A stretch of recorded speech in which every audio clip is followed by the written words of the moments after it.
Hello, welcome to my TED Talk. It's Shayla. My hair is in braids because I'm curling my hair. That's the secret for me getting my little curls, my little waves in my hair. But I haven't made no video in in a minute, and I really wanted to make a video because although I don't really have a big I don't have a lot of subscribers. I don't have a lot of people that be watching my stuff. This is really for me, but we're just gonna say it's for me right now. Update. I did make my first post on my advocacy page, Little Dot Steps Therapy. So if you do watch me, you should definitely go follow that. I'm working on that. That's something that I'm working on. But I wanted to make a video because I love astrology. I love astrology. Now, for me, I've been, I wouldn't say this year, I've really been keeping track. There was a point in time where I was on every Mercury retrograde. I was on every full moon. I was on every new moon. I was burning papers and writing messages and all that stuff. Meditating frequently. Horoscopes, synastry, all that. I don't really feel like I've been doing that lately. Not this year.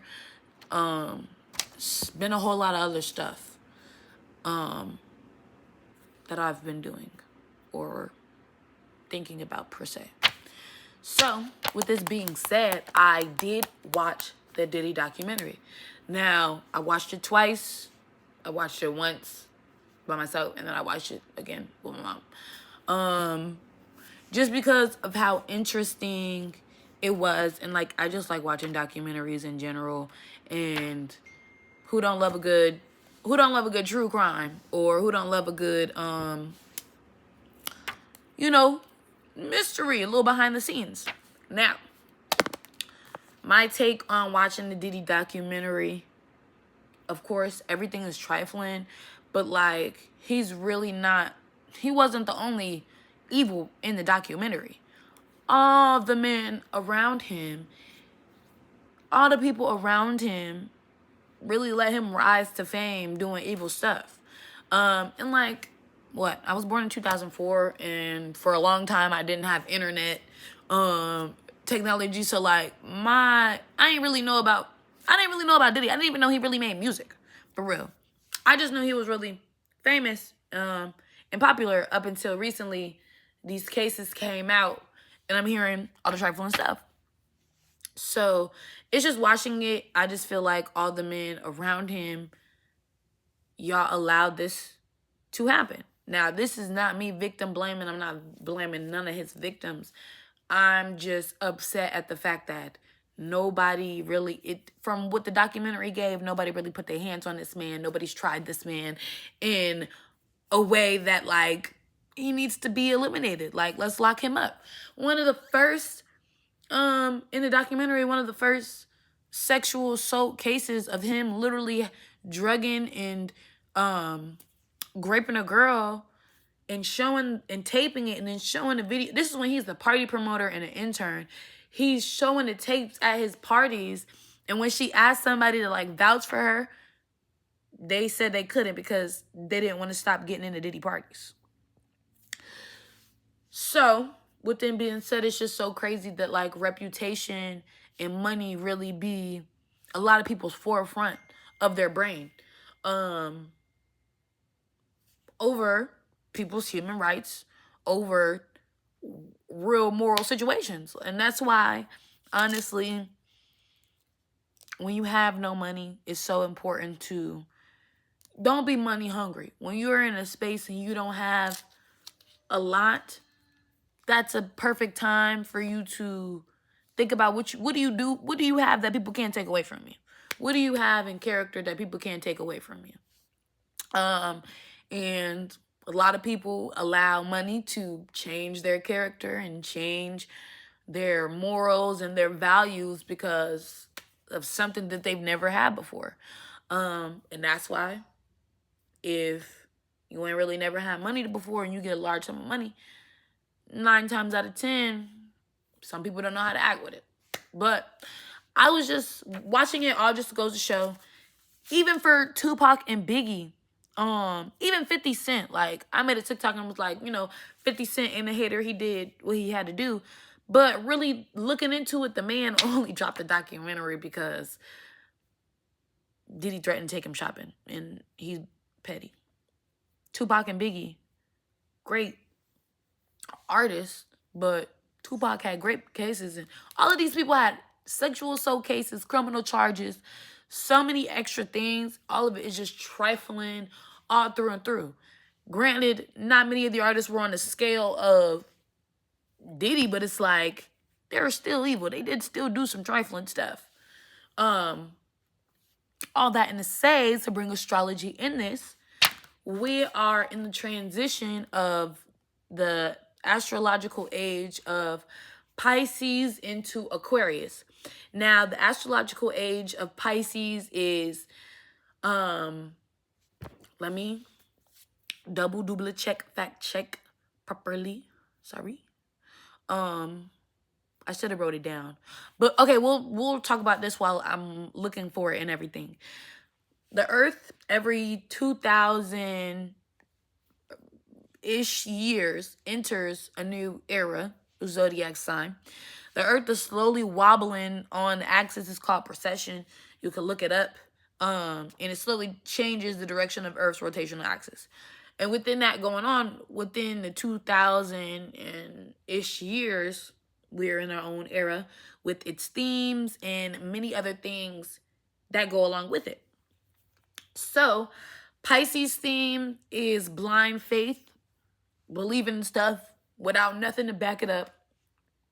Organized religion, hierarchy, behind the scenes energy, kings and queen energy, like the whole setup, which is just so interesting because Aquarius is like rebellion, new innovation, technology, breaking down the old so we can build up the new. And that goes into, after age of Aquarius, we'll be in the age of Capricorn, but I won't be alive to see that because that's hundreds of years later, and we're not even really fully into age of Aquarius.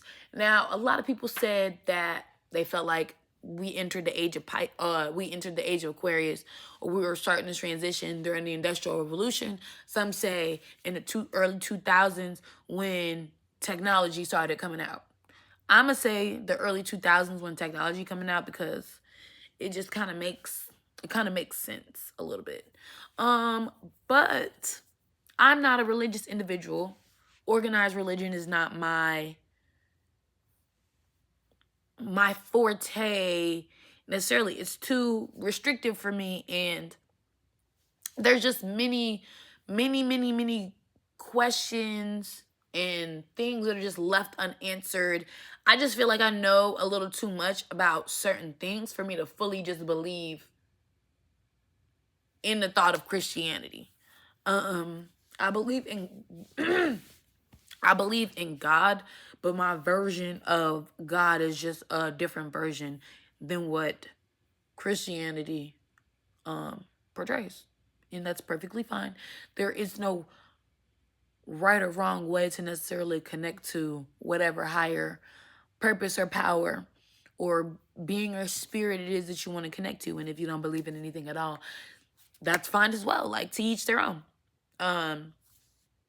People are people. Everyone is different for a reason, and we don't have to, but you should accept people's differences because everyone has something good to offer.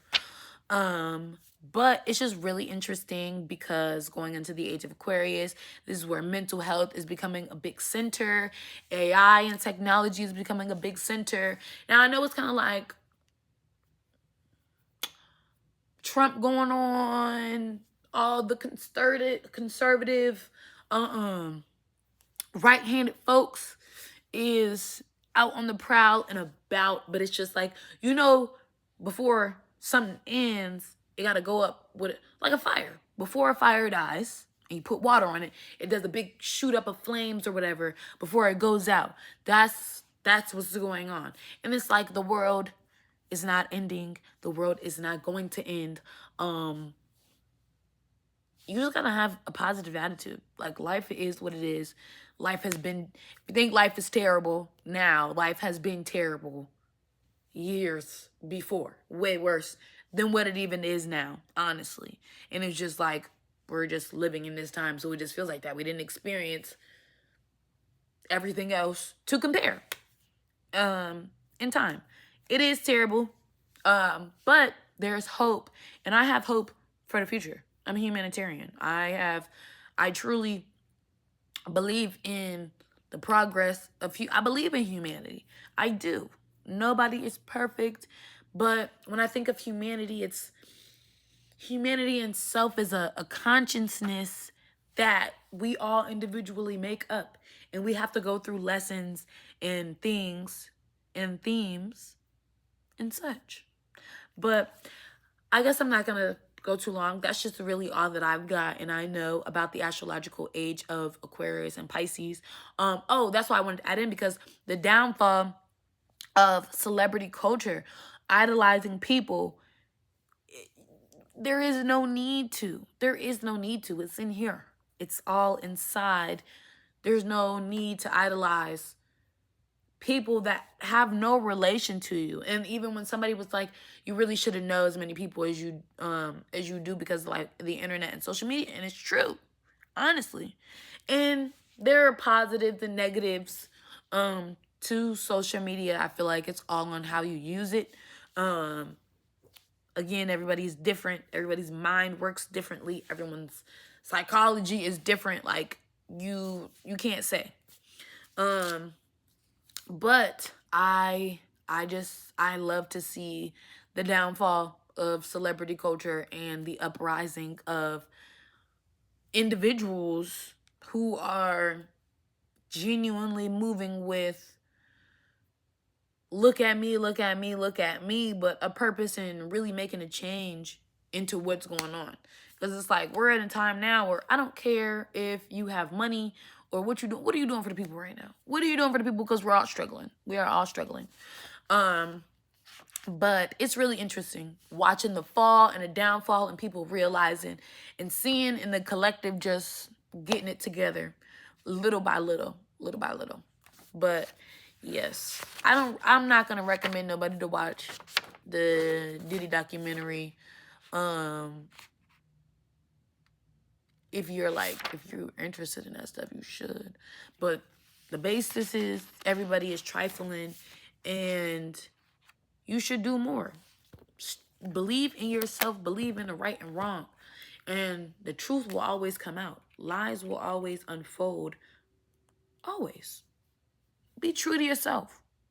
Be true to yourself. Fame and fortune is not everything, and you will eventually fall. Always. Truly. And the world really needs to do better with how they treat men and women. Men, that's all I have to say.